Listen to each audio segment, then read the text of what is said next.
Good morning. It looks like we are live on Coffee with Rich. This is becoming a habit, these Monday morning shows. So, as we're waiting for folks to jump on, I'm going to talk about our sponsors real quick. The First American Warrior Society and the American Warrior Show, which is America's #1 self defense podcast.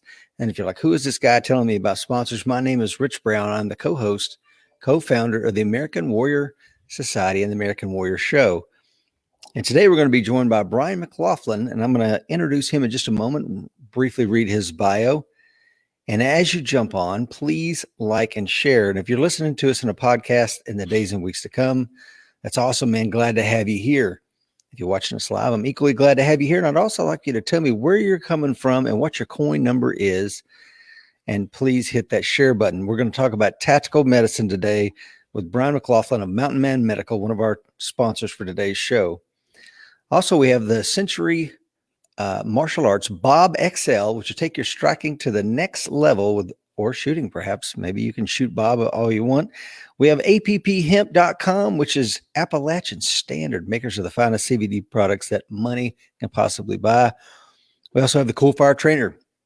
You've heard me talk about this, and if you're watching this morning, you know that ammo prices are astronomical, but you still want to maintain your proficiency with a handgun. Fantastic. Cool Fire's got you covered. Check them out and all of our amazing sponsors in the links to today's show, because we have some pretty deep discounts for people that watch Coffee with Rich. We also have Mountain Man Medical, and Brian's going to talk to us about that at length today. And we also have Precision Holsters. I'm wearing my Precision Holsters tactical belt today, as every day, and the makers of some of the finest competition and concealed carry holsters money can buy. They have a 100% money back guarantee. If you're not happy for any reason, send it back. They'll take care of you. As you're joining us this morning, looks like we got 8 folks already on. Please like and hit that share button. Dr. TC Fuller is on. Coin number 1420. If you want to find out what a coin number is, you're going to have to check out AmericanWarriorSociety.com. Tony is on. David Garrett, coin number 1896. Tony from Brunswick, Georgia. Hit that share button. We're going to make you safer today, talking about tactical medicine, something that is often overlooked in our community, and it will not be overlooked on today's show. Let me tell you about Brian. Brian is grew up hunting and shooting on eastern plains of Colorado. He joined the Navy and spent time working in 29 Palms, Robert E. Bush Naval Hospital Emergency Room before being sent to Afghanistan with the United States Marine Corps. Brian has extensive experience in treating and teaching combat trauma management, live fire, and force-on-force training. Currently, he's working on a bachelor's in English from the UC Denver and spends his free time fathering 3 savage little boys. I love that, Brian. That's cool. Hey, man, welcome to the show, brother. Thanks for having me. I'm so stoked to be here. Well, we've really loved our relationship with Mountain Man Medical through the past year or so, and so glad to finally get you on the show, Brian. And also wanted to say, in the links today, we have available for pre-order the American Warrior Society co-branded Mountain Man Medical Trauma Kit. So if you've been looking for, what do I put in my truck to cover the emergencies that life may throw at me, please check out the link today and go ahead and get that on pre-order. So Brian, let's see, man, where do we want to start? I guess now that I've read your bio briefly, is there anything that I've missed in that bio that's important? I don't know. I like medicine. I mean, I got into the military and I wanted to be a Navy SEAL Bubba.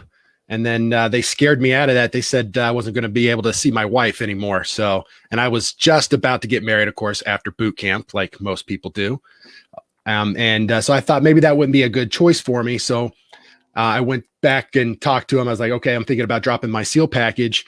Like, what else you got? And they said they had a computer programmer, culinary specialist, and corpsman. And I thought, well, I know I'm no good at computers. That's not something I want to do.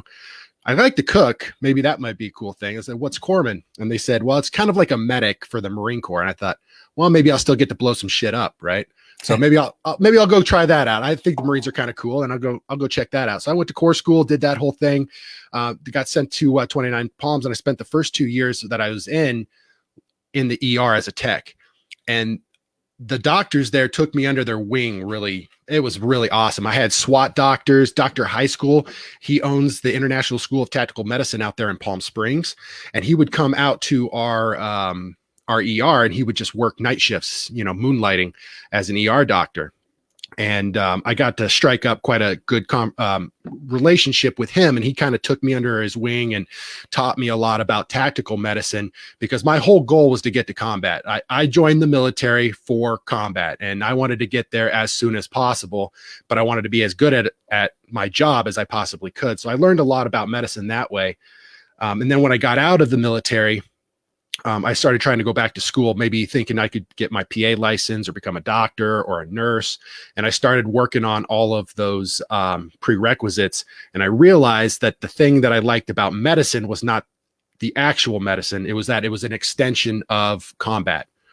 I enjoyed my role as a medic in a combat team. And that's my favorite thing about medicine. I've worked a lot of time in, clinics and diagnosing people and writing prescriptions and doing the whole doctor thing. And that's interesting in its own way, but not nearly as exciting as, combat trauma medicine.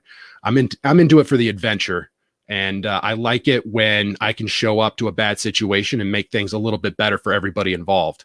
And that's kind of a cool thing. So yeah, that's kind of how I got started in it. Cool, man.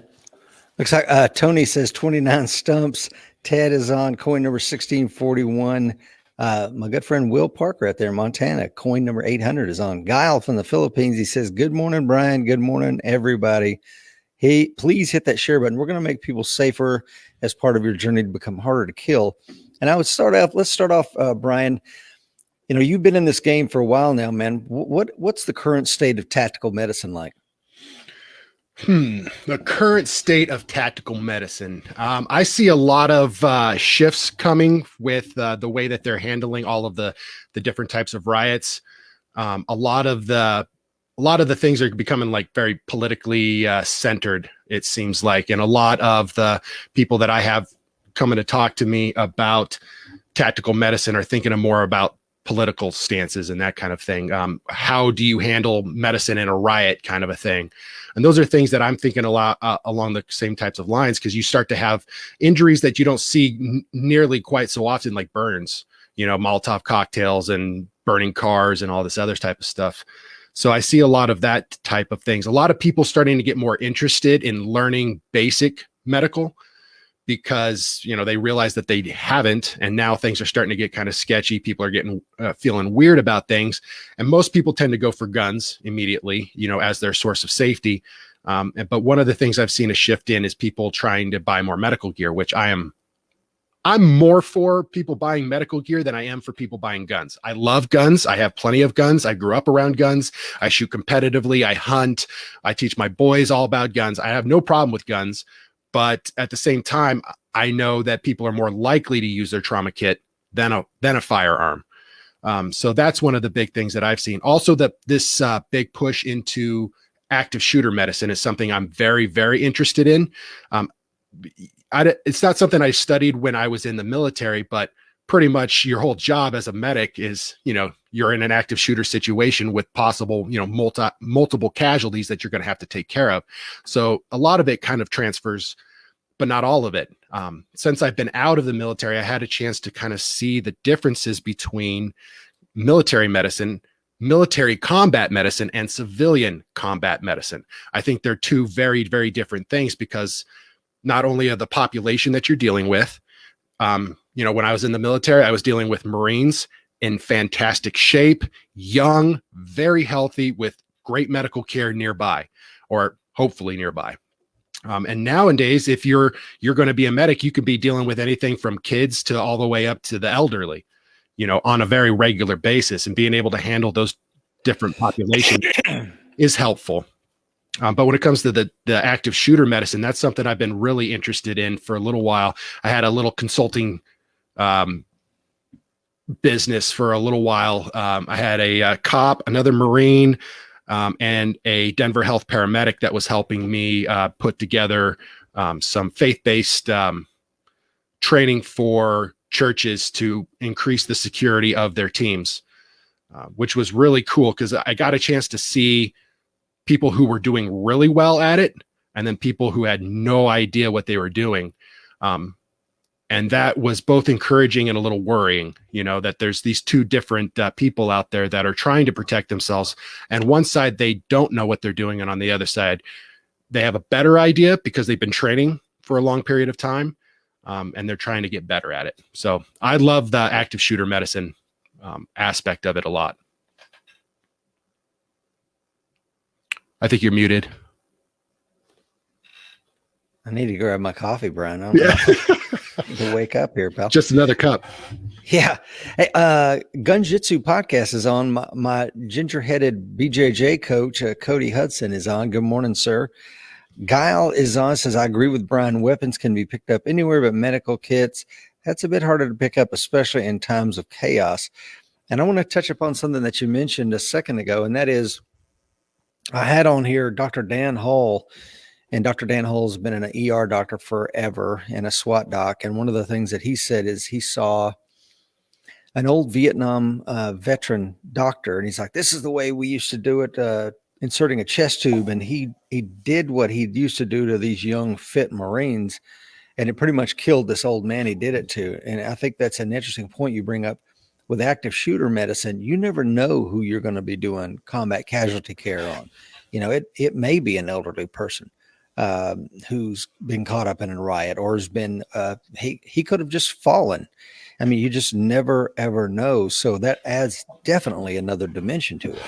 It's a big deal because, the older that we get, the less our bodies are able to completely recover from a bad situation. So even if you don't die initially, if you leave that person for too long, a healthy Marine, they're going to bounce back from that, no problem. But an elderly person, if they bounce back at all, it'll be a long time.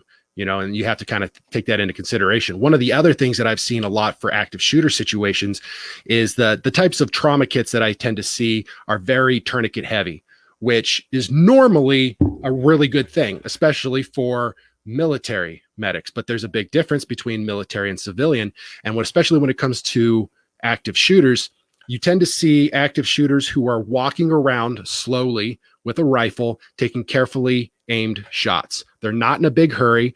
All they're interested in is body count. They're going to stack as many bodies as they possibly can, and they're going to shoot to kill people. So where are they going to shoot people? In the head and in the chest. So you get neck wounds, junctional wounds, chest injuries. Occasionally, they'll miss and hit a limb. And then you'll see a lot of bleeding from that. And that's when you can use a tourniquet. So you need tourniquets, but something to take into consideration is that you are more likely to need chest seals. So I always encourage people who are trying to create a trauma kit for their church or specifically for an active shooter situation, don't forget your chest seals, because there's a good chance you're going to need a lot of them. I think if I remember correctly from the studies that I was watching, it was like 3 to 4 shots per person in the torso. So if you've got 4 bullet wounds, each one of those bullet holes needs at least 1 chest seal, because it doesn't do you any good to patch the front hole and leave the back open. So you need at least 2 chest seals per casualty, per injury. So it can get a little bit overwhelming in the amount of chest seals you might need. But I generally recommend to pick a number that you're trying to treat, maybe 10, trying to take care of 10 people. And I'm trying to treat an average of 2 gunshot wounds per casualty. So that's going to be, number of tourniquets that you're going to need. So I think that's generally the best way to go about that when it comes to active shooters. Yeah, I'm glad you said that. I did the same thing, man. This has been a couple of years ago. I sent my my buddy, who's a former Force Reconnaissance Marine and MARSOC Marine, Justin, who helped us with the designing, because now he's a paramedic. And I said, hey, man, what do you think about this? He's like, dude, where's your chest seals? And I'm like, oh, well, I didn't have room for it in the kit. And he's like, bro. And then he had to break it down like you just did, Brian. And I'm like, yeah, no kidding. I never thought about that. And Tony says, tourniquet the limbs, pack the joints, seal the core. Is it that simple, Brian? That's what's so crazy about trauma medicine. They let people like me do it. So if they let me do it, you can do it. It is not hard at all. One of my favorite things to do is my YouTube channel, Mountain Man Medical. I'm always trying to talk about I sell medical kits, so it's probably not the best thing for my company, But I like to talk about, like, what do you do if you don't have trauma kits? Not everybody wants to carry around a trauma kit on them at all times. I don't. Not everybody even wants to carry a tourniquet on them at all times. I don't. I try to with my EDC stuff all the time, but sometimes I don't have that stuff. So how do you take care of somebody without trauma gear? And it's pretty easy. You can do some things. One of the big things that people will try to do is improvise a tourniquet. And I always advise against trying to improvise a tourniquet first. Especially I get the Boy Scouts, the survivalists, the military guys that have been through some classes, like no big deal. I'll just whip up a tourniquet on the spot. Well, that's great if you have everything available and right in front of you. But chances are good you're going to have to run around and collect up everything that you need to take care of somebody. And what's happening to your casualty? They're bleeding out. Yeah. So being able to improvise a tourniquet is a great skill, but the first thing that you should be going to is direct pressure. You can do a lot of good for somebody, especially in a civilian setting when you have EMS right around the corner who can respond. You got cops out there, so many cops with tourniquets these days, which is fantastic. They can arrive on the situation, take care of them, and get them whisked away to a higher echelon of care. But you can do a lot of good with just direct pressure, heavy, just firm direct pressure right into the wound. Keep that blood in the body. That's one of the best things that you can do. Yeah, we had on Paul Lively several months ago, and Paul is a police officer up north. And one of the things that he's credited with 5 tourniquet saves, and he's a former Army officer, but 5 tourniquet saves in his career, and 2 of them were in within 2 weeks of each other. And he won the Medal of Bravery and all this other stuff. But I mean, it's like, that's incredible. 5 tourniquet saves. We got Jacob Paulson's joining. He says, good stuff, Brian. And we got Mark is on, says, good morning, gentlemen. You're confusing me. It's not Friday. That's right. We've started a Monday show now as well. Guile says, what are good chest seals? Never considered that. And Guile works in the medical field in the Philippines. Tell us about chest seals, Brian. So chest seals are what's technically known as an occlusive dressing. Occlude means to stop up. So if you got a hole in the casualty, you don't want air to enter into the chest cavity and get trapped there. After a while, it will start to build up and it won't be able to escape. And then it'll start putting pressure on your heart, which will limit the heart's ability to pump blood around your body and get oxygen where it needs to go. So basically, it's like bleeding out when you still have blood in your body because the oxygen's not getting to where it needs to go. So to help prevent that, if you place a chest seal over penetrating chest trauma, like a gunshot wound, then that will prevent air from entering into the chest cavity and becoming worse. It takes a while for a tension pneumothorax to develop, and that's the technical term for pressure on your heart and causing complications. It takes a while for that to develop. I've had a hard time finding a definitive answer, but from what I've learned, it's been roughly around 20 minutes. You get shot in the chest, you don't take care of it for 20 minutes, then a tension pneumothorax can develop to the point where it'll start to harm your casualty. So initially, they're not going to be they're not going to be having too many problems. You want to be able to take care of the bleeding first. That is your priority. That will kill your casualty first. Then after the bleeding is completely controlled and you have time and the ability to, you go and check for tension pneumothorax, penetrating chest trauma. And the easiest way to take care of that is with a chest seal, because a chest seal is just a sticky piece of rubber. That's what's great about chest seals is you don't have to worry about hurting somebody. If they have an injury to their chest, you slap on a chest seal and they didn't really need it, no big deal. It's just a sticky piece of rubber. They'll lose a little bit of chest hair, not a huge deal. So when in doubt, use one. Don't forget to hit the front and the back if there's an exit wound. If there's an exit wound, there's not always with gunshot wounds. But if there is, use the other one. And then you can also just make your own on the fly. You just have a piece of plastic and a little bit of tape. That'll work as well. But one of the easiest things that I've seen is you just put a gloved hand over the top, or just your regular hand if you don't have gloves, and you just keep air from getting in with just your hand. The problem with that is now you're stuck until someone can get to you with a chest seal, because you don't want air entering, but that's something that you can do in a pinch. Yeah, that's great, man. And that's, and I want to talk about needle decompression of those as well. Is that something that you recommend for for the average guy or gal in their trauma kit, a little needle decompression? No, that's the hard thing, because if it was me, I'd give it a shot, because they're going to die anyway. But for civilians, generally, you won't have a need for that. Because it takes about 20 minutes for a tension pneumothorax to develop to the point where it's going to start causing major complications, you've got a lot of time. And usually the casualty will be at the hospital within plenty of time to get that taken care of. So that's not generally an issue. The biggest times then that's going to be a problem is in your rural communities where they're a long ways away from medical care, or during an active shooter situation where the medics are on standby waiting for the police and SWAT to clear out the buildings to make it safe so they can go in. And then if you happen to be a bystander and you're in the situation and taking care of people, that's still a rough thing to go about, because you can hurt someone pretty badly with a needle decompression, especially if you try to decompress their chest and they don't need it. So you basically just caused them you just opened up in a pathway for air to enter anyway. So if you know what you're doing and it's a good situation for it and your casualty will die if you don't, then yes, I highly recommend it.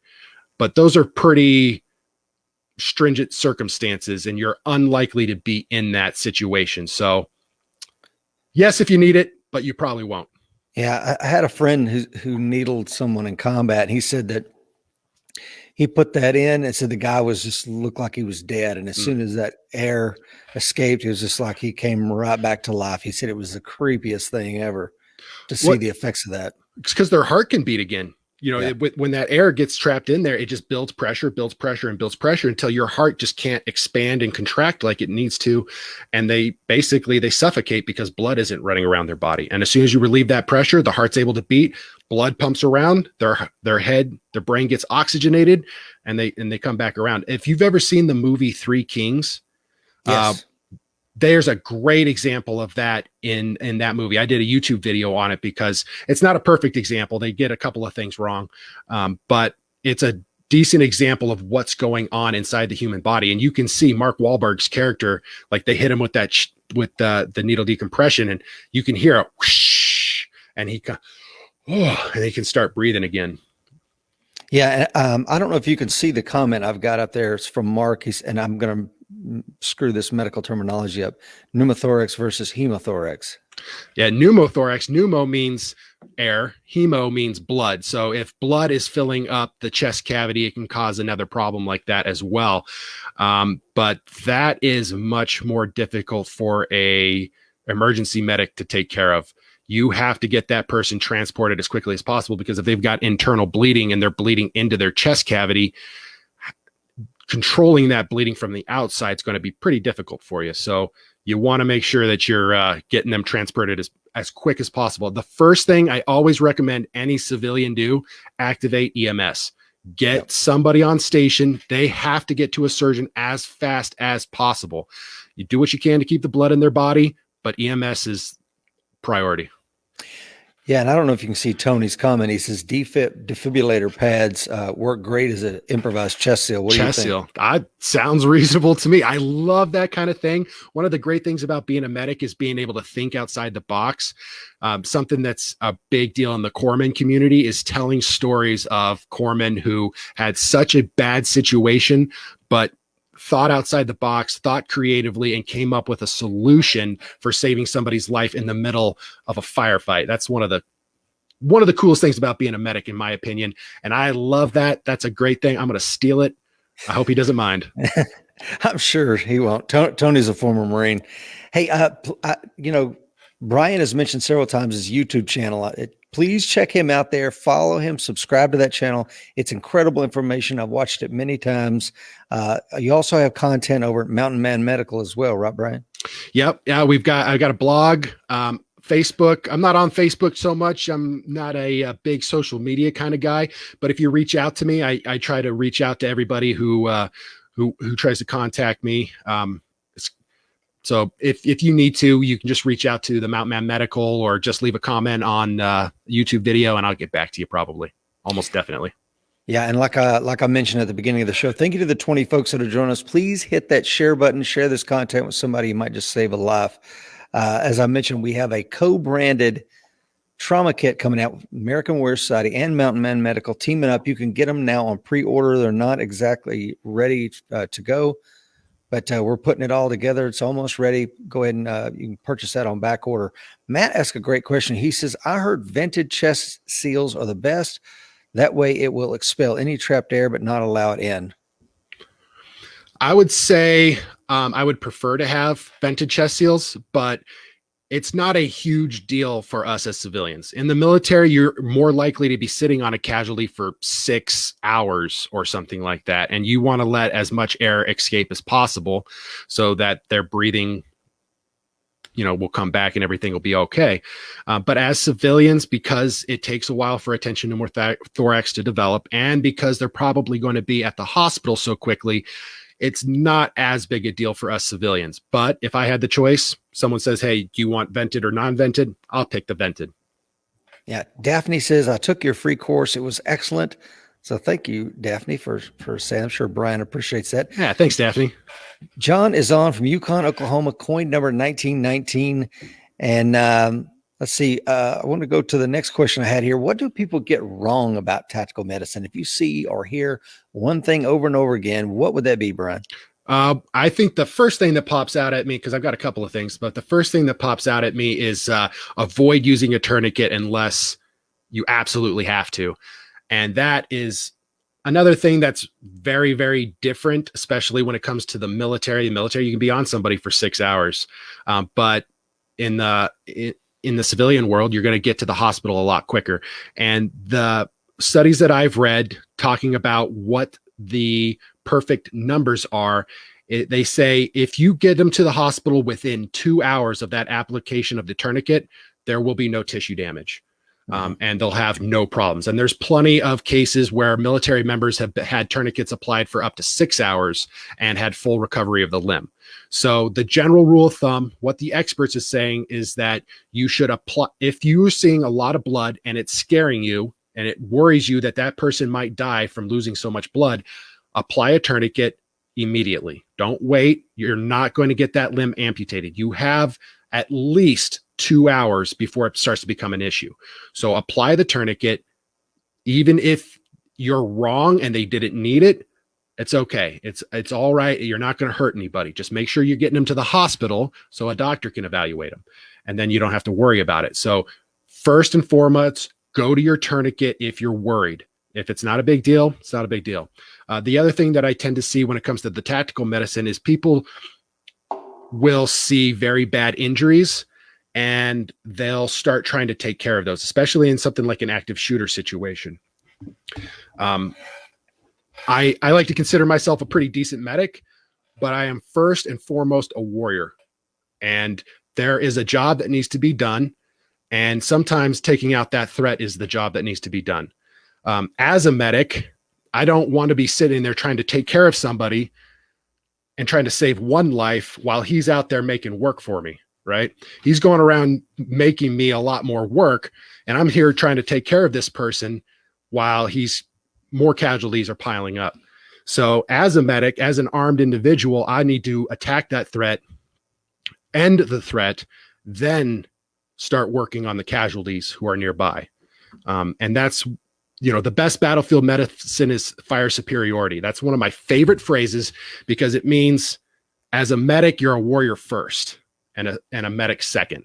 Your job is priority when you're in a combat team. You need to make sure that you're taking care of your job, but you also need to make sure that you're helping your team accomplish the mission. Yeah.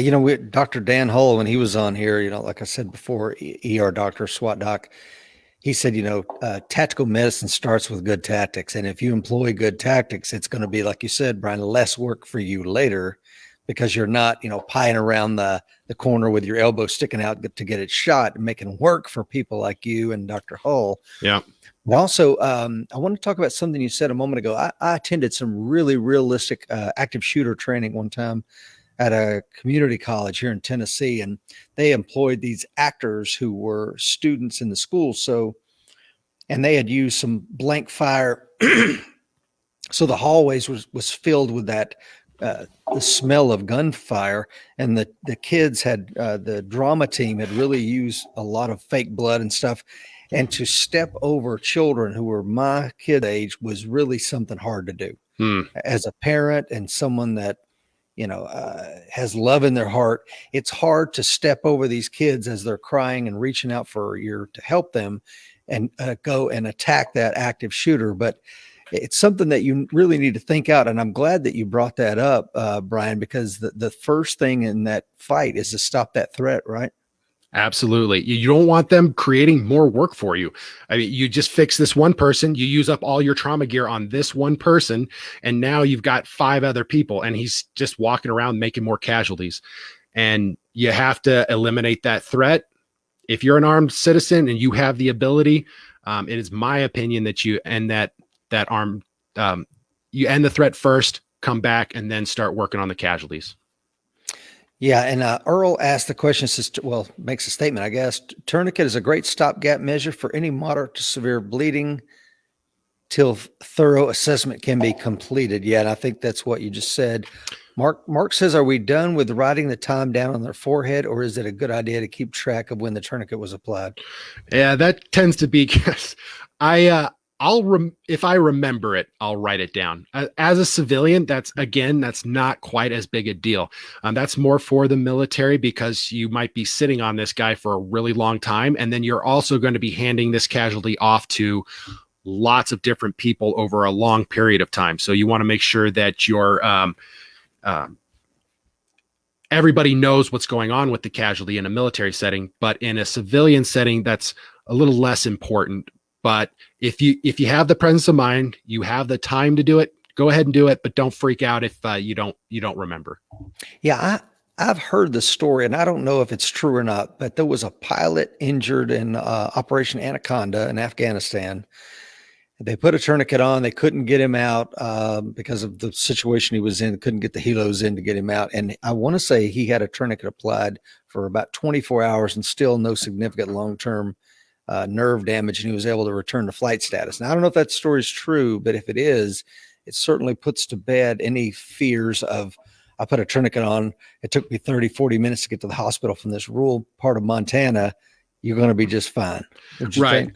And I've never heard the 24-hour thing. I think for me, the longest that I've heard in the studies that I've read, I try to stay on top of this stuff. I try to look up all the academic studies that I can so that I know what it is that's going on. And the best that I've seen so far in the studies that I've read is 6 hours.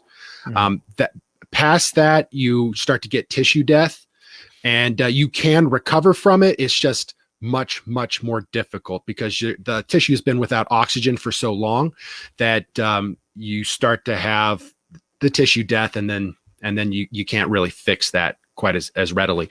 One of the things that you can do as a military medic, you're going to be on somebody for a long time, is trying to decide whether or not you can convert to a pressure dressing. And that's its own special technique. It's never recommended, especially if you apply a tourniquet to somebody and you think, I was worried that this person was going to bleed, but now I'm kind of second guessing it. Leave it. Don't try to take it off. Let the doctor decide. You've got time. But if you're going to be sitting on this person for a really long period of time and you know how to convert to a pressure dressing, then that's something that you might think about. Yeah. Dr. T.C. Fuller, of course, is a retired FBI agent. When he says, when I did this kind of thing for a profession, we said that if you were shot and knew it, your biggest threat was the person who shot you. I think that's very simplistic, and I love it. Yeah. Yeah. Michael says civilians need to practice tourniquet to keep others single use. Matt says, I have the marker with the tourniquet, but that doesn't mean it won't get overlooked in the moment. Yeah. And it may. One of the things we had an ER doctor on the show, I can't remember the gentleman's name, but he said that when you're dealing with these kind of things, check your own pulse before you check the victim's pulse. Like get a hold of yourself, especially if you're dealing with something that's pretty traumatic right in front of you. And I know that when I was a police officer, there was a thing, Brian, that when you went to the police academy, if your agency wanted to pay for the additional thing, every night you could work on your EMT license. So at the end of the academy, you were a licensed EMT and a post-certified police officer. So I did that, and which meant that I carried a Unit 1 in my patrol car, and I went to ambulance calls as well. And from my experience, that was a good thing. Having no experience in tactical medicine before as a Marine infantryman, that was the doc's job. Now I'm going to these things, and like you said, I'm treating children, I'm treating elderly people. It's the gambit, and I would roll on the scene, and a lot of times I'm just like trying to fill a stopgap till the ambulance can get there. And it was, I think, for a good thing for me to check my pulse first. Have you ever heard that before? Yes. The first time I heard that was from my dad. My dad was during Vietnam. He was a tanker, and he was a warrior first, and he taught me the basics of warrior mentality. When at the beginning in the 2000s, what do they call it when they thought all the computers were going to shut down? Y2K. Oh, Y2K, yeah. Yeah, when Y2K was going to pop off, I was like 11. I think I was 12. I had a full chest rig with an AR and a pistol, and my dad was all into that kind of stuff. And he taught me like the basics of, speed reloads versus tactical reloads versus, pieing corners and using all that stuff. So that's something I always really enjoyed. And so he was the first one who told me, as a firefighter, as a career firefighter and an EMT, he would always say, if you're ever in a bad situation, stop, take a deep breath. And he always recommended like licking your lips. He said something about licking your lips made a difference for him. But I didn't really understand that until like maybe my third emergency. It takes a little bit for the things that you're taught to kind of kick in. And it wasn't until my third emergency that I kind of realized that I was very spun up and I wasn't making good decisions. And that even though someone is bleeding out, if I take a quick breath, recenter myself, and then, all right, what am I dealing with? And then refocus in on everything that is happening, I'm far more efficient. Even though I wasted a couple of 3 seconds there, I'm more efficient. I make better decisions. I'm much more calm. The way that I speak to the casualty is better so that they're more calm. They know that I'm there to help them. And overall, it's a much better experience. And one of the big things that I've always been fascinated by is the psychology of an emergency. Why am I able to handle a situation now when before I couldn't? Or why am I able to handle a situation when other people aren't? And I think one of the big things that's helped me is scenarios. Scenario training is one of the best things that's helped me in pretty much all situations. When I was in Afghanistan, I failed a few times early on in my career, and I didn't like it. And so I wanted to change that. I didn't like that I was flustered and that I wasn't calm under these really bad situations. So I started to think of myself, how can I change that? And I had the opportunity to see these corpsmen that were in these massive firefights handling situations with just perfect calmness. They just made the best decisions. They weren't worried, and everybody was happy when they showed up. And I wanted to be like that. So how do I do that? So I started to envision myself being in a bad situation. We'd been on a long patrol. We'd be going 2, 3, 4 clicks out somewhere. And as you're walking, it's kind of easy to start thinking about home and what you'd rather be doing. But so to try to keep myself present and keep myself from getting complacent, I would start running through scenarios in my head. Okay. I'd say to myself, all right, Brian, get your head here. All right. If we get hit with an IED right now, what do I do? Where am I going to set up a casualty collection point? What kind of injuries am I going to be taking care of? How am I going to take care of those injuries? What do I need to be on the lookout for? And then I would also envision myself doing those things the same way that I saw the corpsmen doing it, handling it very calmly and confidently and competently. And that helped me kind of change my entire persona from being a scared, I don't know what to do medic to, I got this. I'm here for you, brother. No worries. We'll take care of you, And that was a big shift for me. And I've been able to apply that to multiple areas of my life besides combat and tactical medicine. And it's been very productive for me. Yeah, I like that, Brian, how you're, the visualization piece, we've talked about it a lot, forget the guy's name, with winning in mind. Is that Lenny Basham? It doesn't matter.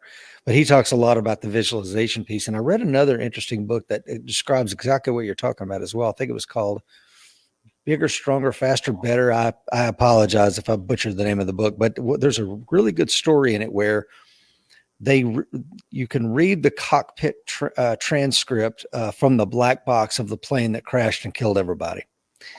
And then you read the transcript of another flight crew, and they handled the emergency perfectly and nobody got a scratch. And when the National Transportation Safety Board did the study as to why, the captain of that flight crew, every single morning when they would leave the hotel to get on the shuttle and take the shuttle to the airport to the flight, the captain would throw a scenario at them. So if you would imagine exactly what you're talking about for them, right? And that is, we're sitting in the airport shuttle and he goes, left starboard engine just went out or whatever. What do you do? And he makes them stick their hand out, reach the equipment. They're telling the pilot what they're doing. And so when that happened to them, it was a nothing burger because they had already visualized it 100 times. So to your point, you're in Afghanistan, you got free time. I can let my mind go to what my kids and my wife are doing, or I can be in this moment and imagine IED goes off or hasty ambush left. What do we do, right? Yep, exactly. And this is not something that is new to psychology, especially not sports psychology. This is something that's pretty well studied. They have a lot of these high-level athletes who they get an injury and they're on the couch for a little while, and they have to cool it on their training, because if they keep training, then they'll just injure themselves again. So how do these high-level athletes get back to competition more quickly? Because anytime you're not training for a long period of time, you're getting rusty. All skills are perishable, and if you don't practice, you won't be able to use them when you need them. So the same things happens with these high-level athletes. If they're not constantly training and practicing, then their skills start to degrade. So one of the things that they'll do for these injured players is have them work through every single mechanic of the skills that they're trying to improve on. And it's almost exactly the same as doing it yourself. It fires those same neural patterns inside of your brain as if you're actually doing it. So if you're sitting there and you're bored in a meeting somewhere and you're trying to get better at your holster draw, work through every single step in your mind, everything that you're going to do, your hand placement, your finger, your control, your sight alignment, all of those things are important in your visualization process so that it's almost like you're actually doing it. Yeah, I love that. And my brother Jeff Brown is on. Jeff's a former Marine, retired Coast Guard chief.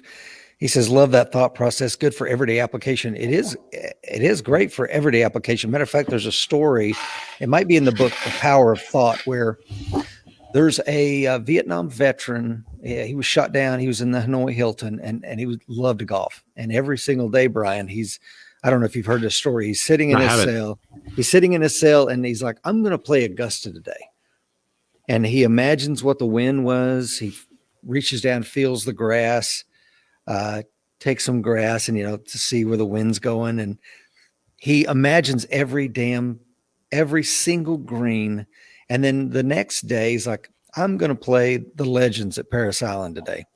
And he tees off and plays the whole thing. So when he finally gets repatriated at the end of the war, they're moving him from the hospital there at San Diego to Balboa. And they're driving past a golf course, and he says, hey, can we go in here for just a minute? So he tells the golf pro his story, and he's like, hey man, we can outfit you. And we'll go shoot around right now if you want to. And the guy played the best game of his life after being locked up for 5 years. It's like, how are you doing this? He's like, I played golf every single day, man. I love that. Day. I love it. Your brain can either be a huge benefit to you or a huge problem to you. It just depends on how you visualize things. One of the crazy things that I noticed, as I got out of the military, in the military, it's very masculine. It's very macho. Nobody talks about being worried about being in combat, or, at least not openly, maybe with your buddies or something like that. But, when I got out of the military, I would put on a couple of these classes for tactical medicine, especially with these churches. And occasionally I would have somebody that would approach me, especially when it was like a guy. They would be very kind of embarrassed to ask me this question. And they would come up and they say, how do I handle all the blood? Like, how do you handle all the blood? I just don't think I could do it. Every time I see blood, it just makes me really worried. And I know as soon as some sort of emergency happens, I'm going to see that blood, I'm just going to pass out. And at first that really surprised me, because they would ask me, like, how do you handle the blood? And I would think to myself, well, you have to, or else someone's going to die. That's the whole reason. I don't want to deal with the blood either, to be honest. Like, it's not fun to be covered in someone else's blood. I've been there before, and it's not the best thing ever. So I don't enjoy that either. But the fact that somebody's going to die if I don't do something encourages me to go and do that. But when I was approached by these questions, I started thinking a lot. What is different between me and them? Why are they unable to handle the blood while I can? And the thing that I keep coming back to, I think the reason for that is our visualization. I try to see myself as being the best medic that ever walked this planet. And I know that's not true. There's so many more medics out there that are so much better than this at me. But that's the persona that I try to adopt. Teddy Roosevelt has a thing where he grew up as a very sickly child. If you read his autobiography and stuff, and he talks about being scared a lot. But his whole method was to fake it until you make it. And he made it. He is the most badass president we've ever had, and if, Teddy Roosevelt can fake it until he made it, I think you can as well. So when I got approached by these people who said to me, how do I handle the blood? I could never do that. The main difference between me and them is I visualize myself winning and they visualize themselves failing. They're already setting themselves up for failure. They see themselves as failing before the situation even begins. And it's one of those old adages, whether you're right or you're wrong, you're right. Or whether you think you can or you think you can't, you're right. Confidence isn't everything. You need to be able to back it up with training and skills. It doesn't do you any good to have all the confidence in the world if you don't even know how to apply a tourniquet. You're not going to be effective. But if you have some basic skills and a lot of confidence, you can do massive amounts of good. Yeah, I love that, man. I agree with you 100%. And on the blood thing, on our website, AmericanWarriorSociety.com, we have Dr. Dan Olesnicki, ER doctor and SWAT doctor. He did some videos with us. We don't have much on there, nothing in nearly as good as what you have, but we do have some. And one of the things he has is working that Z-Pack gauze, packing a wound on, I think it's a pork roast, and using a little bit of cooking oil to get the viscosity of blood. Because I think if you've never had your hands in blood before, the first time you do it, you may be surprised at how slippery it is. Would you agree with that? Yes. I think I had this weird experience. I went hunting a lot when I was a kid, of course, and I remember being 10 or 11 and we were out hunting rabbits. And it was me and my little brother and my dad. And so, I was on one side, my brother was on the other side. So my dad had, control, because we had 22s, but he was always very cautious about, weapons handling and all that kind of stuff. And so my brother, we scare up a rabbit, he shoots, nails his rabbit first shot. And I'm the older one. I know I'm a better shot, so I need to be able to outdo my little brother. There's always that rivalry. So another one pops up, he goes running, I shoot, and it just breaks its back. And I feel really bad about it, because, as a hunter, I was always taught to hunt ethically. You end the animal suffering as quickly as possible, and all this respect and stuff. And I still agree with that a lot. So it broke the back and the rabbit was still alive. So I walked up to shoot it one more time. And my dad says, no, hold on. And he gets out his pocket knife and he hands it to me. And he says, here you go, do it like this. And I'm 10. And, but I feel like I recognized it for what it was. This was some sort of a test. My dad wanted to see what I would do with. So I just took the knife and I went over and I didn't have any problems with it. I just cut the throat and let it bleed out. But I remember thinking about it. The blood was running onto my hands and thinking about how warm it was and how slippery it was. And a lot of those feelings and those emotions from that little experience really bled over into my trauma experience, being covered with blood again. This time at human beings. It was definitely an odd experience, because I had these two very different circumstances, but now I was feeling and smelling all of the blood that originally I had associated with hunting. So that was very odd. That was an odd little connection that I haven't really explored too much. But yes, it is slippery, but eventually it gets very sticky. Yeah, and gelatinous. I've seen some some images of the blood coagulating on the asphalt, and I was with somebody one time, and they're like, "Oh, look, that's fake." I'm like, "No, bro, that's real. Blood in a large volume will become almost like a jelly or a jello kind of thing, and like you said, it eventually gets really sticky." And Brett, who's a retired law enforcement officer from Southern California, he says fighting people covered in blood is very challenging, very slippery. Yeah, that's rough. Yeah, they're kind of greased up. It's difficult, especially, or if it's your own blood bleeding onto them, that could be a bad deal too. You open up your own injuries. I think that's one of the good reasons of why being able to some of the I've always wanted to go to some of those medical schools where they've got the guys all lubed up with stuff and trying to like apply tourniquets and things with their hands slippery, because that's a good possibility, especially if you're applying your own tourniquet. You're in a gunfight. A lot of times people get hit in the hands when they're in gunfights because their hands are out in front of them and they take a round to the hand. You need to be able to apply your own tourniquet one-handed and with slippery one-handed. Yeah. A good friend of mine was teaching a firearms course recently, and a piece of a jacket came off the steel and severed an artery in one of the students' arms. Yeah. So he's pumping blood out like that. And of course, not everybody, but most of the people there have a tourniquet, and everybody's racing to put it on. And the student's got his arm out like this, and he finally had to tell everybody, "Hey man, calm down, everybody. Just put it on me, but calm down." I mean, yeah, you never want to be in a position where the casualty is telling you to calm down. But I want to be that casualty. That's the kind of mindset that I want, like, how do you adopt that everything is going to hell around you. Everyone is going to hell around you, and you're the only calm one. I love that. That's someone I want to be like. Yeah, no kidding.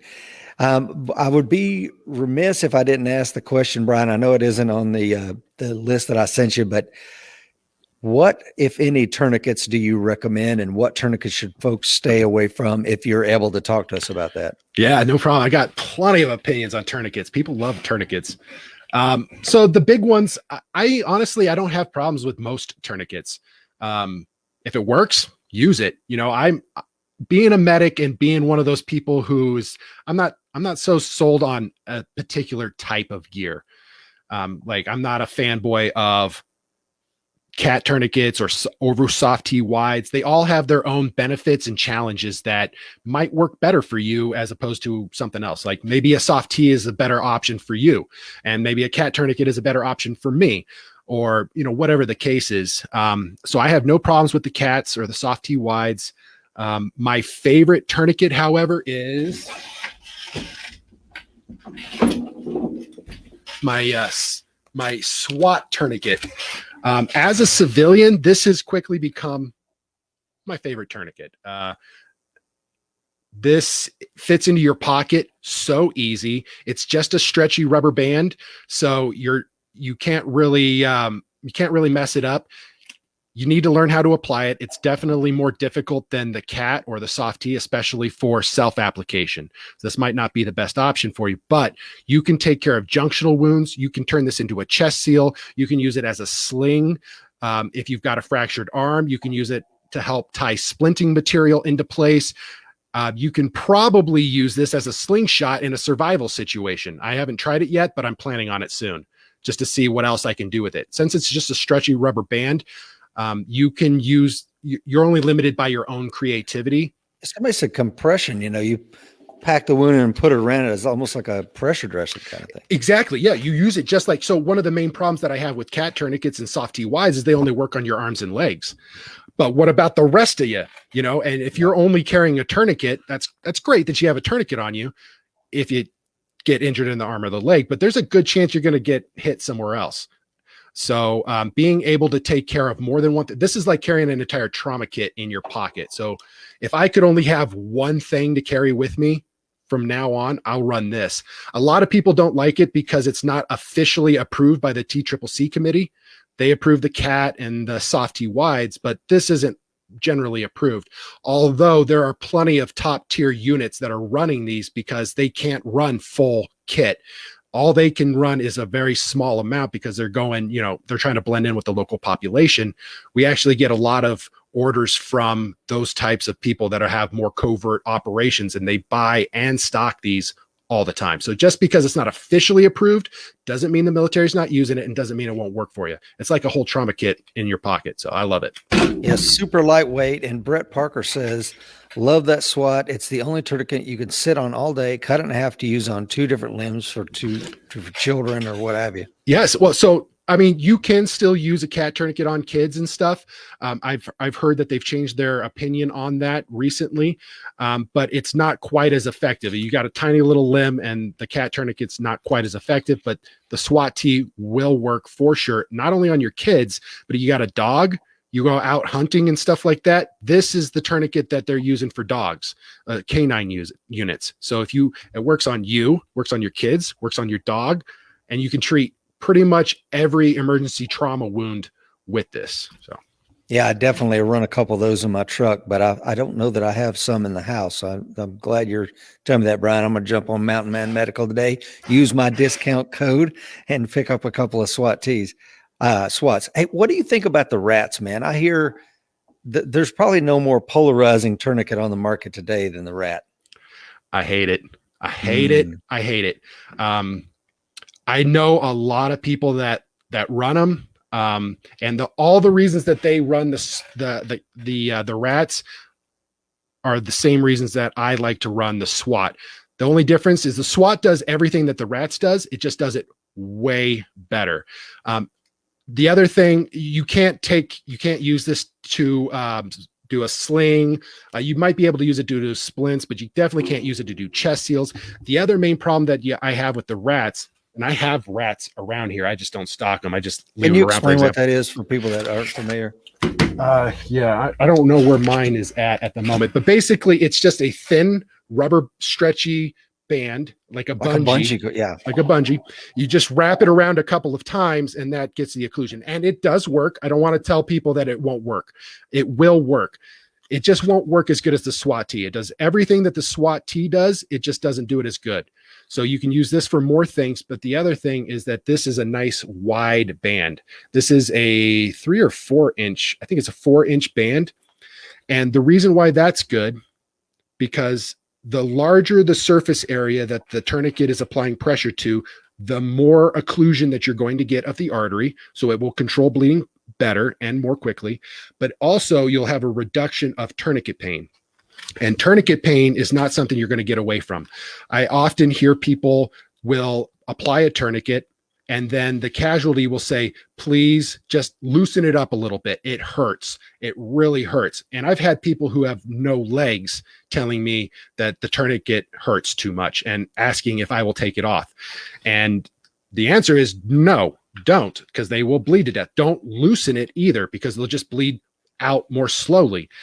And you have to leave it in place. So tourniquet pain is not something that you're going to get around, but the wider the band, the less tourniquet pain you're going to have. And that tiny little band of the rats is very uncomfortable over a long period of time. So that's another reason why I prefer the SWAT T over the cat or over the rat, is that it's better in every possible way. Also, there's like some sort of weird, I read an article on ITS Tactical talking about how the rats tourniquet had been trying to say that they were TCCC approved. They had purchased a website that was tccc.com, and then they started printing on the rats, this is TCCC approved. They don't do that anymore because they got called out for it, I think. But I remember finding a couple of rats tourniquets and thinking, like, is this a good tourniquet? And then I looked at it and it said TCCC approved. And I thought to myself, oh, TCCC approved. Must be a good thing. And then I bought a couple of them. And since then, I've learned that, and that makes me kind of disgruntled. Yeah, I would imagine so. Greg is on from Texas, coin number 2060. And I'm glad you told us your thoughts about the rats. I really want to like that tourniquet because it's small. It can be used. I mean, it's got a lot of different things to it, but I'll take your professional opinion on it. One of the things that I wanted to talk about, is there an acronym that we can give the audience of today's show to use, like whether it's ABC or March? I mean, when I went to boot camp 30 something years ago, it was ABC. I think it was airway, breathing, circulation, something like that. Or maybe it was airway, bleeding, and circulation. I can't remember. But, nowadays they have March or something else. Brian, what do you use? Is there an acronym that you use for trauma medicine? Yeah, well, being a corpsman, March is the bread and butter. And it seems like most of the trauma trainers that I've been running into use it as well, because it works really well. M stands for massive hemorrhage. And so you want to work down March. You use it as a guide to help you to think about what to do next, because in the middle of a traumatic situation, you're going to be very flustered. What do I do? What do I do? And then you think to yourself, okay, March. What's the first thing? M stands for massive hemorrhage. That's what I need to work on first. So you start working your way down the casualty, making sure you're taking care of all the bleeding. After you've done all of that, you think to yourself, all right, now what do I do? What's the next thing? A, airway. So then you need to start evaluating, can they breathe? Are they able to breathe better? Can I position them in a way that helps them to breathe better? You start working down, that's bleeds right into respiration. Are they able to get oxygen through into their lungs and able to get that good breath to oxygenate their body? C is circulation. That's like a recheck. You're going to go back over them to make sure you haven't missed anything big. And then you're also going to try to take the opportunity to treat like maybe some small wounds, because if you've got a bunch of very small wounds, that can add up to a lot of bleeding over a period of time. So you need to evaluate for that. And then H is also very important, because that is head trauma and hypothermia. And the reason why that's last is because head trauma, especially in a combat situation, there's not a lot you're going to be able to do for that. If they have massive brain damage, there's not a lot you can do for that. And that's kind of one of those important things about being a medic, is realizing that you can't fix everyone. And that some people, you're just not going to be able to do something for them. And head injuries are one of those. So that's more towards the end. And then hypothermia is also very important, because if the casualty's body core temperature drops below, I want to say, I got doctors in the audience, I don't want to say an exact number, but I think it's like once you start getting down below 90 degrees and into the 80s, you start to have some massive coagulation problems. And there's this triad of issues that can arise from that. But essentially, you'll bleed out faster if the body is cold. So you want to make sure that your casualty is nice and warm. If after you've lost a lot of blood, your body starts to have a reduction in its ability to regulate its temperature, because it does that with blood. And if you don't have enough blood, you're not able to regulate your temperature quite as well. So where does treat for shock come in the March acronym, or is it just an add-on? Well, that's the hypothermia aspect of it. The treatment for shock is where you're going to take care of that hypothermia. So you want to make sure that you are keeping them nice and warm. Even if it's a hot day in Afghanistan, you want to make sure that you are trying to keep the casualty as warm as possible, because that will improve their recovery rate and the odds of their survival. So at the end, if you're still sitting on them and your EMS has still not arrived, take them inside, get them near a fire, start a fire, get some coats, wrap them in some blankets, survival blankets, those Mylar blankets. That's something that we include in our trauma kits. I think those are great because they're so small, they're so cheap, and very effective. Yeah, and I want to talk about shock for those that are watching this morning that aren't familiar with it. I know that certainly when I first learned of shock as a teenager, I thought it was like a psychological thing. I didn't realize this is physiological. This shock will kill you. So can you talk a little bit more about why shock is treating for shock is so important, Brian? Well, shock is a sign that your body is not compensating for the injuries that you sustained. So everybody's body will compensate. If you have a reduction in the amount of blood that you have in your body will compensate by increasing the heart rate, so blood gets around more quickly, and increasing your respiration rate, so you're going to breathe more fast. you're going to breathe faster because you're trying to get more oxygen into your blood to get it around your body. And when your body isn't able to keep up with that anymore, you're not able to breathe fast enough and your heart's not able to beat hard enough to oxygenate your body, then you start to decline.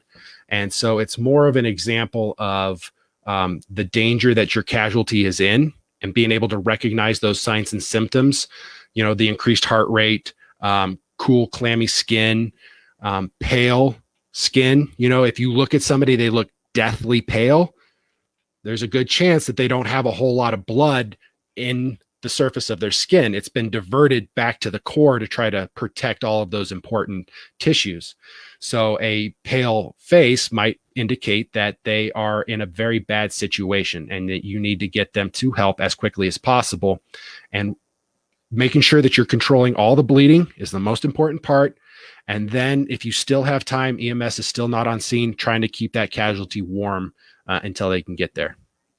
Oh, great stuff. Besides your experience and your training, if you could only carry, or maybe the viewer could only carry one or two tactical medical items, what are they and why would you prioritize their level of importance, Brian? Well, I already talked about the SWAT. Yep. That's my first and foremost, but I got another thing. This is my new favorite thing. This is from Tech Med Solutions, and they are putting out the Hemcon Kaito gauze. This is the Olias, and this is a pressure dressing, just like you would see for an Israeli pressure dressing. The Israeli pressure dressing has that clip. You got to wrap it around, go through the clip and back over, and that clip folds down on itself and applies more pressure to the wound site, which is great. Mm-hmm. It's not very intuitive. You have to kind of be trained on how it works, because most people won't know to go through and then back over to apply that pressure. So you have to be more conscious about it. And I've used those and they work great. But this Elias pressure bandage, it just has a cup. And that cup just puts more pressure over the surface area. So you position the cup over the hole, and then it just puts more pressure on as you wrap everything around. And that's kind of cool, because you can cut that cup out and put it over somebody's eye if they have an eye wound. This is like a trauma kit all by itself. It has the eye cup. It has chest seal material in it. It has a full roll of Kaito gauze, which is a fantastic bleeding control. It is very, very good for controlling bleeding. And on top of that is also protects against 22 pathogens or bacterium. I forget what the technical term is, but it's really good at preventing extra infections in the wound. Wow. So it says you can take care of everything that this doesn't take care of with this. So if I had an option, and I do backcountry hunting for elk and that kind of stuff. So me and my boys, when we go out to go hunt, I've got everybody something like this in their kit, so that if somebody gets hurt, this is a nice compact way of being able to take care of anything. So Elias pressure bandage, awesome thing. And those are available on Mountain Man Medical? Absolutely.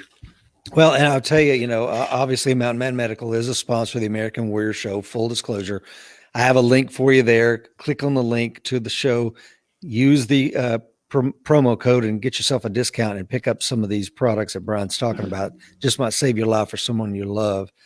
Hey man, speaking of, the issues with trauma care, I think is some of the things that come afterwards. And I want to talk specifically about PTSD. But before I do, I want to get to Tony's question, because I think it's a pretty good one. He goes, what is Brian's thoughts about clotting gauze? So the clotting gauze, okay. I got some thoughts about that. So the clotting gauze is generally what you're going to hear, quick clot. That's the most common thing that you hear out there. That is wound packing material that helps the blood clot more quickly and to have a more robust clot. And that clot is... So if you've got penetrating trauma to a junctional wound, like your joints, you can't treat that with a tourniquet. So you need to get pressure into the wound and on top of that artery to control the bleeding. That's why wound packing is so important. Most people tend to focus on tourniquets, which is good. You need to know what tourniquets do, but again, tourniquets only work for, a certain number of your body parts. So wound packing is the other thing that you need to know. I actually have a video on my YouTube channel about how to pack your own neck wound.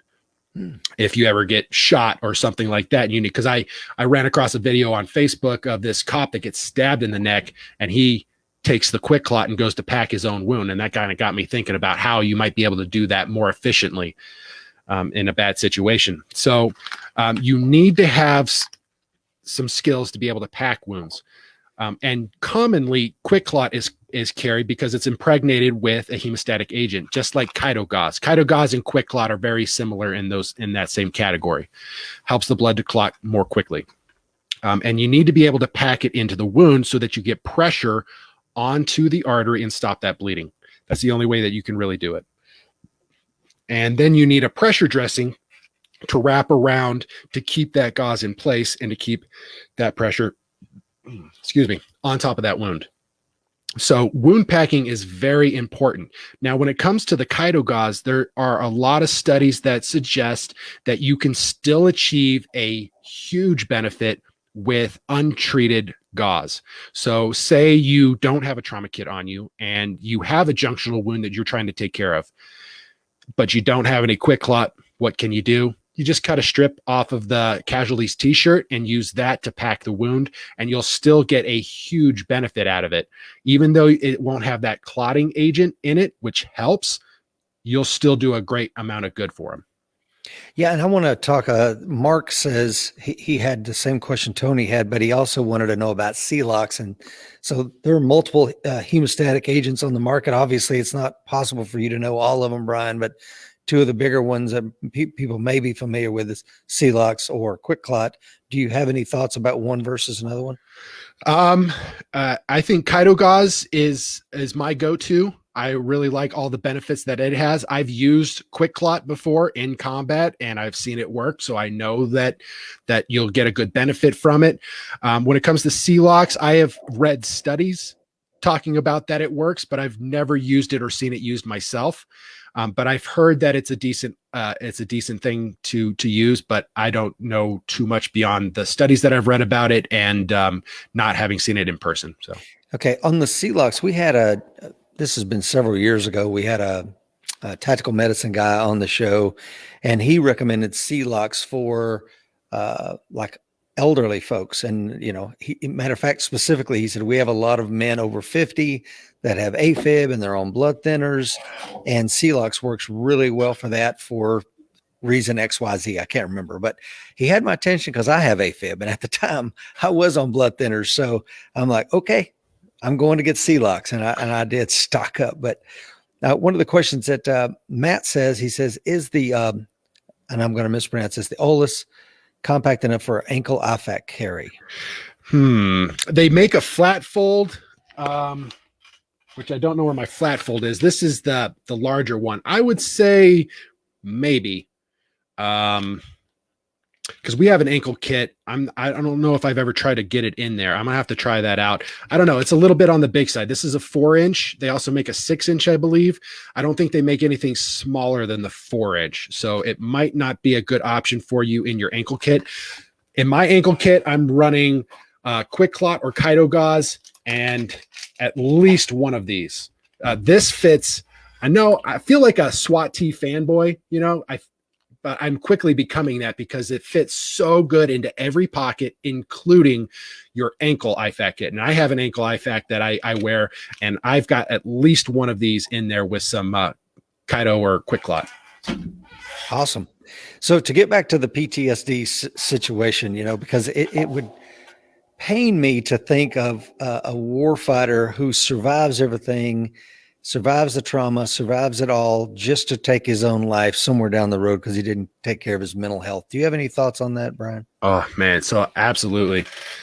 One of the big things that I've noticed a lot is how people tend to feel like they're alone. that they're the only people that understand what's going on with them, that they're the only people that have felt like this. I had the opportunity, as soon as I got out of the military, I took a job with a veteran service organization helping veterans put in their disability claims. And that was extremely beneficial for me personally, because I had so many messed up veterans in my office, and I'm sitting there tapping away on the computer, doing paperwork while they're sitting there. And we had a chance to just, hey, how you been doing? What have you been up to? And we eventually, it always led to sort of, how are you doing in your personal life kind of a thing. And the stories that they would tell me, while the situations changed, the emotions surrounding them didn't. And it gave me an opportunity to realize that even though my situations, my reasons for PTSD were different from theirs, we still experienced the same emotions. And people tend to get caught up like, well, you don't know what I went through. Well, what you went through didn't really matter. It's what you're going through now that matters. It's how you are dealing with things now. And that gave me a chance to not only discuss how I'm dealing with things, but also to learn about how other people are handling things or not handling things. And that helped me to kind of identify that I'm not some sort of special fucked up. People say, I used to think there was something extra wrong with me, especially because I loved my time in combat and most of the people that I talked to didn't.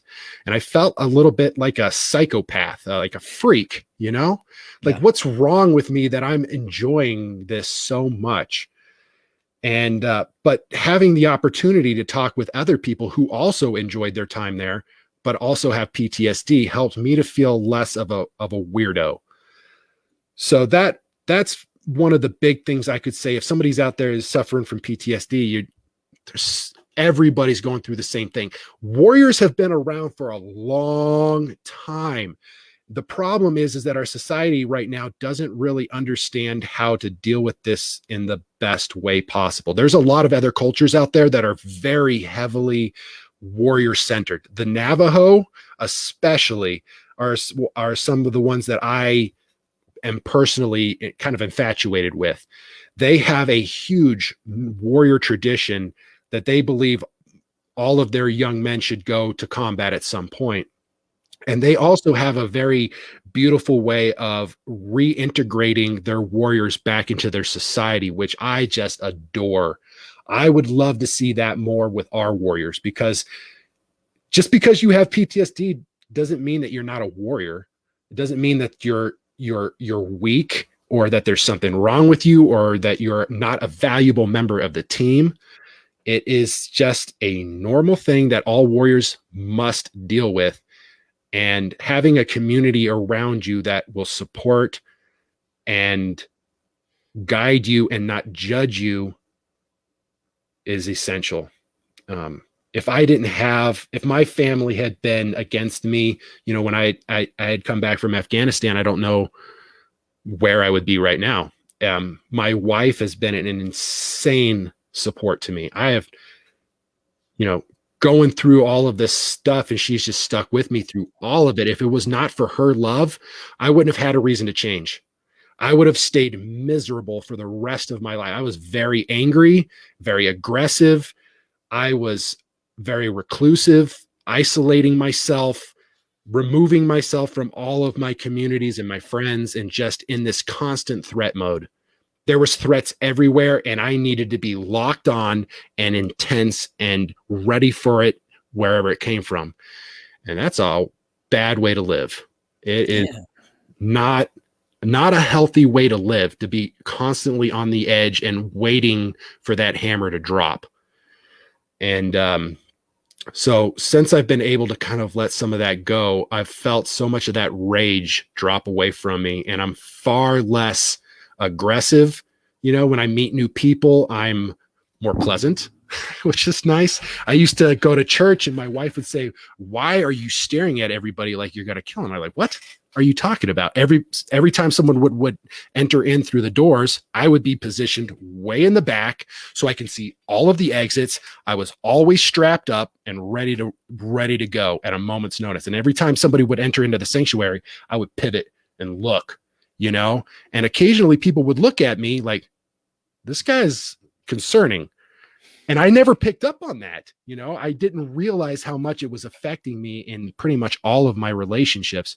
And if it wasn't for my wife, like, hey, I think you need to go find some help. And I'm like, nah, I'm good. And after a little while, she's like, I really think you should. Nah. But then that put the seed in my head. And I started thinking to myself, maybe I should, and if it wasn't for her saying that, I never would have. I would have just been a miserable, angry old man. And I would have been screaming at kids to get off my lawn. And I would have just thought that that's who I am now. And I'm so glad I don't have to be like that anymore.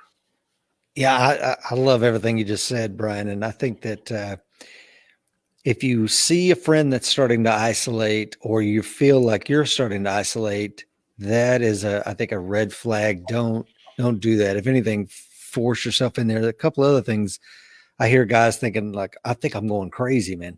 You're not going crazy. Trust me on this. What you're going through now, because suicide, I heard someone say that suicide is a permanent solution to a temporary problem. And like, with help, all of this we can get you past all of this and reintegrate you right back into the team. Don't think for a second that, well, this means that I'm off the team. I'm not gonna be a valuable member. That's absolute bullshit. And the other thing is seeking help. If you broke your leg, would you go see a doctor? Of course. You have a little bit of mental health problem, go see a therapist, man. They're going to give you some tools, whether it's cognitive behavioral therapy or something else. Use those tools and get back in the fight, right? But there's so many people that think that it makes, if they say anything, if they express that weakness, it makes them weak. And for me personally, I find myself to be a very masculine man. I am tough as nails. But at the same time, I've met people way tougher than me. Being in the job that I'm in and being in the communities that I am in, I get a chance to hang around some very elite type of people, Delta Force and SEALs and all of these special bubbas that are insanely good at what they do, incredible warriors, philosophers, like no one's business, but they still struggle with this stuff too. This is not unique to you. You are not weak because of this. And if you can figure out how to work through this on your own, you'll be a far better warrior and a much better husband, father, friend, brother, son, everything. It just bleeds into everything. Yeah, I totally agree with you, Brian. One of the things that, as we're well over an hour now, one of the things I really want to talk to you about is what has the current unrest in America, going back to the beginning of the COVID lockdown and all the things we've seen with the riots of 2020 and the unrest in 2021. What has it taught us about preparedness, whether that's tactical medicine or anything, Brian? Well, I don't consider myself political. I don't have the headspace for it. I got so many other things that I'd rather be paying attention to. I have gotten worked up about a lot of the stuff that's been going on, and it's just not for me. I'd rather just devote my time and attention to something that I would rather devote myself to.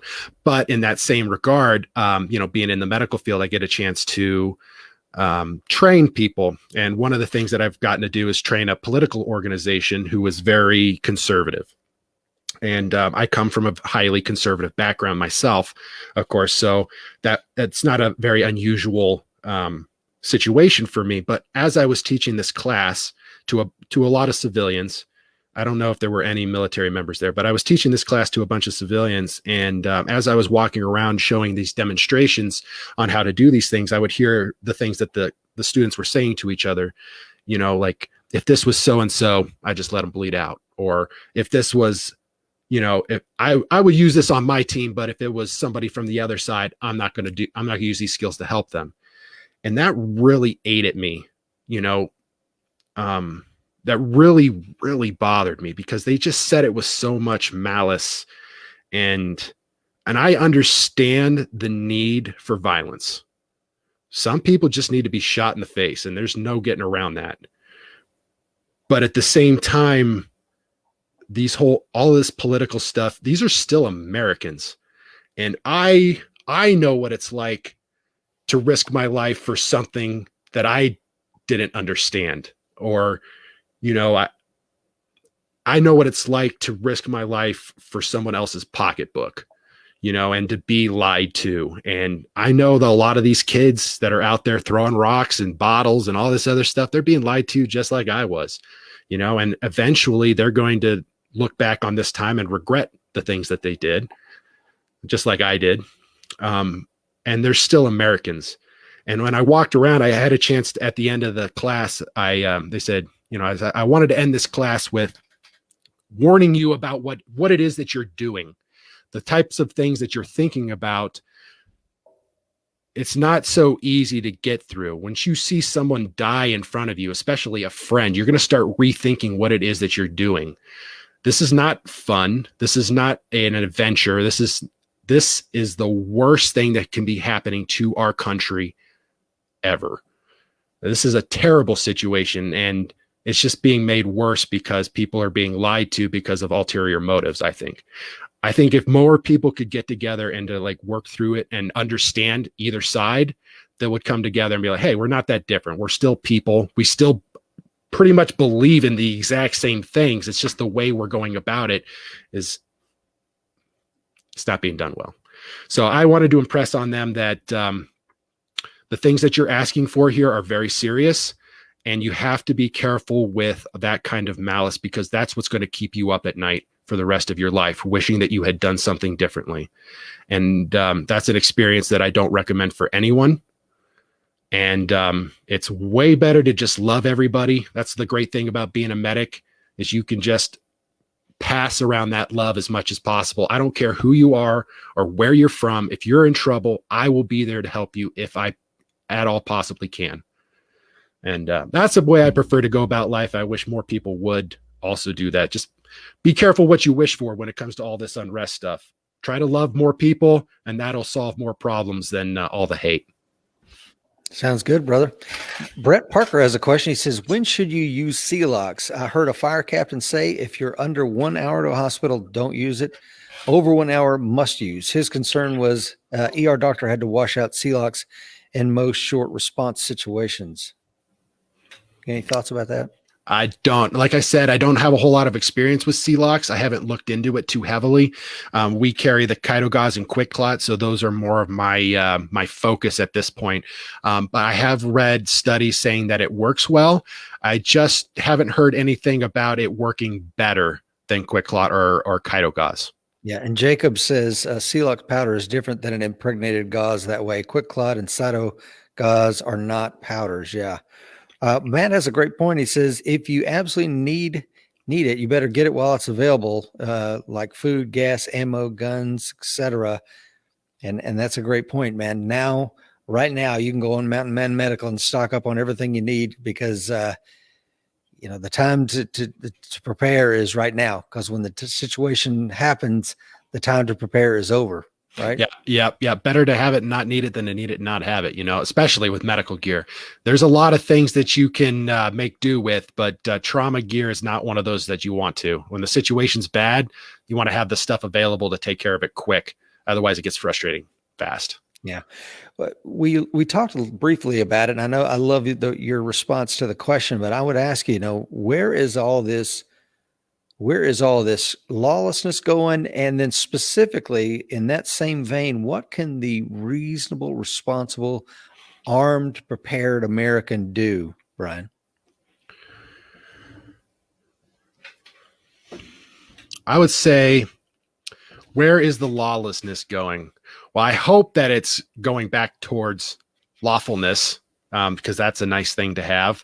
As a young guy, I would have seen this situation and been like, I don't care, bring it. I don't mind at all. But now that I have a wife and kids to take care of, I'm like, can't we all just get along? Yeah, it's not that big a deal, guys. I just want to be happy. I just want to have my kids grow up and be happy, and everybody just be happy now.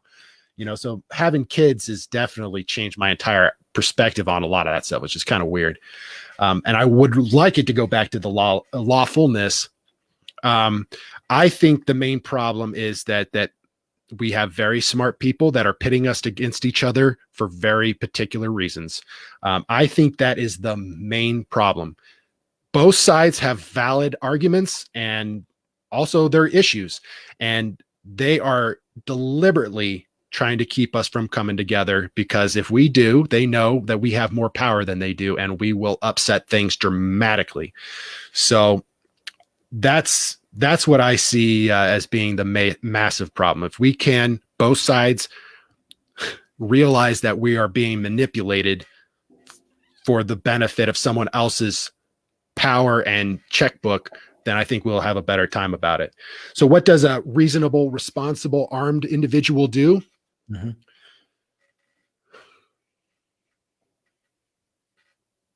Well, I guess I consider myself reasonable and responsible and armed. And I'm trying to, I have a lot of brothers, and they are all very conservative and very, Second Amendment heavy. And occasionally they'll hear something that Biden is doing, and they'll call me up and like, Brian, what do we need to do? I'm the oldest. So they always come and ask me like, hey, what should we be doing? What are you doing? What are you planning on doing with this? And I tell them the same thing. I say, listen, I'm going to wait until things are going to get super weird, and then I'll pick my head up and decide what I'm going to do about it. Am I going to get involved or not? And a big part of that is I can't do anything on my own. So even if something crazy is going to happen, what am I going to do? I have to have a team around me. So will everybody else. So I'll wait for everybody else to kind of decide what's going to happen. And then I'll decide whether or not I want to get involved. But the best thing you can be doing is just making sure your training is on point, your family is taken care of, and that you're taken care of. I think that's the only thing that we can do. We're just peasants. The royalty are the ones that are fighting right now. We don't get a say. All we can do is really just take care of ourselves, prepare as best we can, and be as happy as possible. I think that's my goal. I love it. Brian, final thoughts before I let you go today, man. It's been an amazing hour and a half. I know I've learned a lot, and I think everybody on the show watching in the days and weeks to come have really take a lot away from today's show. Any final thoughts for everybody? Trauma medicine's easy. So easy. You just got to learn some basic things. You can do a lot of good for somebody. So don't let it scare you. Cool. And if you want to get the training, you can, where can they follow you at? Where can they find out more about Brian and Mountain Man Medical? Now, my baby right now is my YouTube channel. I've been working on that really hard. I've been really enjoying that. We have a really cool community. I've got like law enforcement medics. I've got paramedics and doctors and nurses and SWAT medics, and just all of these people with crazy amounts of knowledge that are coming in and lending their experience to the videos, because I don't know everything. I don't see everything from every angle, and they kind of come in and drop little things that I hadn't thought of. So the community is really growing, not just of people that want to learn, but people who already know how this stuff works. And so the YouTube channel is a great way. If you want to come check out some more videos, be a part of a community of medically trained civilians, defenders, then feel free to come over and check us out, mountainmanmedical.com. I got a blog, buy all our products there, and check us out on Facebook. Yeah. And again, if you're watching or listening, please go to AmericanWarriorShow.com and hit the link for Mountain Man Medical, and you will get a discount just for being a member or a watcher of the show. Ryan, I want to thank you for everything that you're doing for us, man. Thank you for being a guest on the show today. Thanks for having me on, Rich, man. I had a great time. I believe in what you're doing. I think one of the things that I love most about America is our warrior culture. And it's a very cool thing to be a part of. People who just want to be quality defenders, use violence for good things, and to take care of themselves and their family. I think what you're doing is great, and I really approve. Thanks, brother. And remember, everybody, stay safe out there because the fight is coming. Be ready.